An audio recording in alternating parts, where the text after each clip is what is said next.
Dependemos en cierta medida de los bosques, de su biodiversidad y de los recursos que nos proporcionan.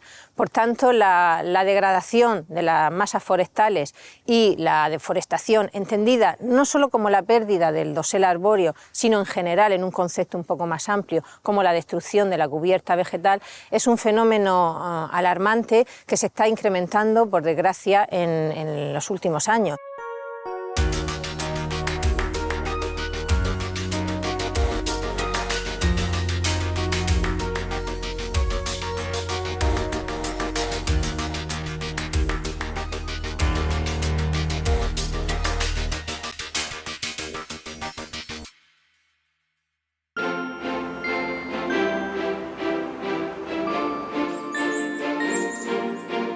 Hay un dato reciente de la FAO que estima en 4,7 millones de hectáreas por año la pérdida neta de masas forestales.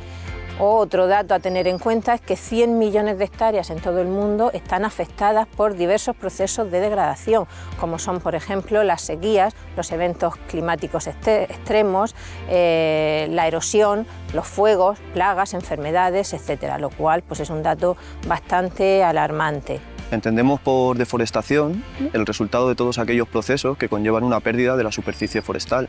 Estos procesos pueden estar causados por causas naturales, como es el caso de los incendios forestales, o pueden estar causados por causas antrópicas. Los bosques son los grandes reservorios de biodiversidad en ecosistemas terrestres.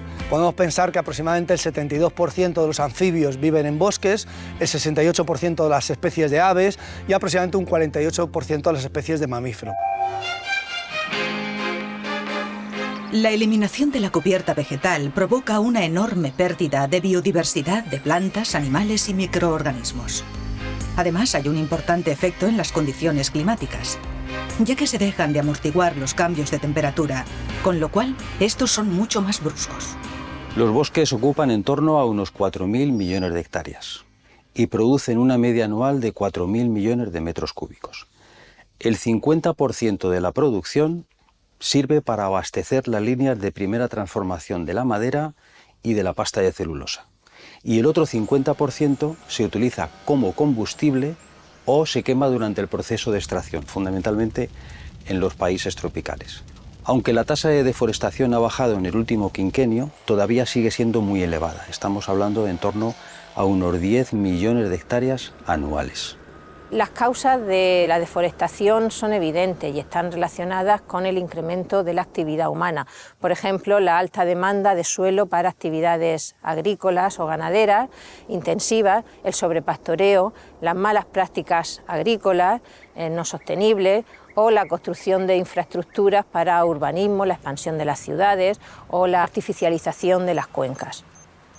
Lo que sí es importante es la magnitud que tiene la deforestación a escala global. Podemos pensar que aproximadamente en los últimos 30 años se han destruido unos 420 millones de hectáreas de bosques.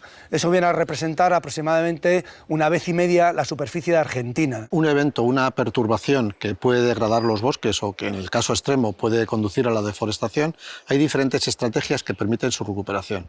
Unas son pasivas, como por ejemplo dejar actuar la sucesión secundaria y después conducir los bosques que se generen hacia las estructuras deseadas, y otras son de forma activa, como pueden ser las repoblaciones forestales, tanto con especies frugales que soporten las condiciones de esos espacios degradados o con masas mixtas tendientes ya a enriquecer la mezcla forestal en los bosques. La degradación de bosques estrictamente no supone la destrucción del bosque, sino la pérdida de calidad de ese bosque. Un ejemplo clásico sería lo que ocurre cuando se hace un aprovechamiento ilegal de madera, o cuando se hace un aprovechamiento de leñas, o determinados aprovechamientos como puede ser la ganadería extensiva en zonas semidesérticas. El bosque como tal no desaparece, aunque puede ocurrir que tenga una pérdida de fracción de cavidad cubierta, sino lo que se produce es una pérdida de calidad del bosque. Además de la pérdida de biodiversidad o de afectar al cambio climático, la deforestación trae consigo otras consecuencias, como son la emergencia de nuevas enfermedades o el aumento de la pobreza. Los científicos estudian las diferentes estrategias para intentar mitigar y resolver estas problemáticas. Nuestro grupo de investigación, que es el Grupo de Evaluación y Restauración de Sistemas Agrícolas y Forestales de la Universidad de Córdoba, se ha venido especializando en los últimos años en la adaptación de sistemas forestales al cambio climático. Esa aproximación la hacemos utilizando diferentes herramientas que tienen que ver con la fisiología, es decir, estudiamos procesos fisiológicos en el arbolado que permiten predecir o anticipar los daños que va a generar el cambio climático. En segundo lugar, desarrollamos muchos estudios vinculados a la vulnerabilidad de estos sistemas forestales a través de modelos de predicción de hábitat, supervivencia, impactos sobre masas forestales en términos de estructura o en términos de conservación del arbolado.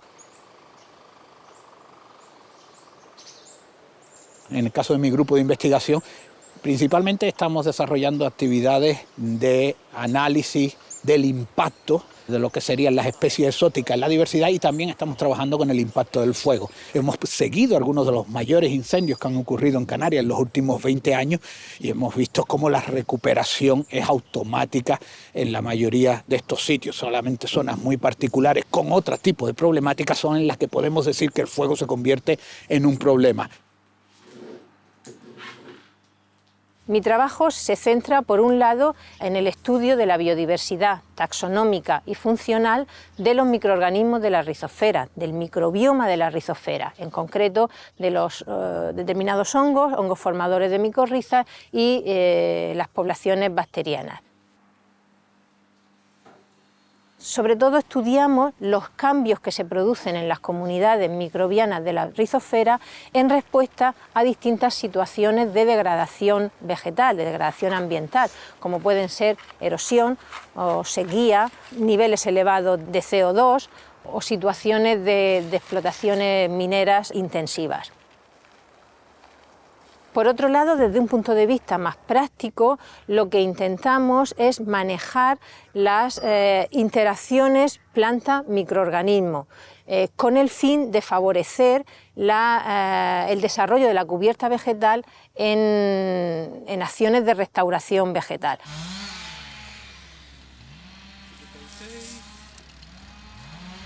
Nosotros lo que hacemos fundamentalmente son aproximaciones de silvicultura adaptativa mediante métodos cuantitativos. ¿Qué quiere decir esto? Nosotros lo que estamos diseñando son tratamientos silvícolas que permitan adaptarse a las nuevas condiciones del cambio climático, donde las condiciones que van a soportar los bosques en un futuro próximo son muy diferentes a las que ha habido en el pasado y les han generado hasta hoy. Por ejemplo, aspectos como qué especies o qué genotipos serán los adecuados en un futuro, cómo poder conducir la regeneración natural que se produce en espacios degradados, o cómo hacer proyecciones de qué servicios ecosistémicos serán los que podremos obtener, que pueden ser producción, puede ser fijación de carbono, puede ser valores estéticos en un futuro. La biodiversidad del planeta está amenazada y el principal culpable es aquel que, paradójicamente, más depende de ella, el ser humano. La educación ambiental es una de las claves para concienciar a la sociedad en relación a su responsabilidad con la naturaleza, para protegerla y conservarla. Para la recuperación de espacios forestales no existe una solución única, una fórmula mágica, sino que más bien se trata de una combinación de múltiples factores que deberían aplicarse de manera global, de manera conjunta e implementarse a través de programas a largo plazo. Por un lado, se trata de conservar los bosques que tenemos mediante un uso más racional de la tierra, con una gestión sostenible de los recursos vegetales, intentando evitar su agotamiento, o, por ejemplo, incentivando el consumo de productos libres de deforestación. Me refiero, por ejemplo, a determinados tipos de carne, a la palma o a la soja. Todavía en España consumimos 175 kilos de papel por habitante, pero, por ejemplo, datos que se utilizan menos frecuentemente, consumimos del orden de 3,6 kilos de aceite de palma por habitante. Precisamente las plantaciones superintensivas de palma son una de las causas principales de deforestación. Simplemente teniendo una responsabilidad en qué tipo de productos compramos en el supermercado, podemos estar influyendo positiva o negativamente en la deforestación a escala global.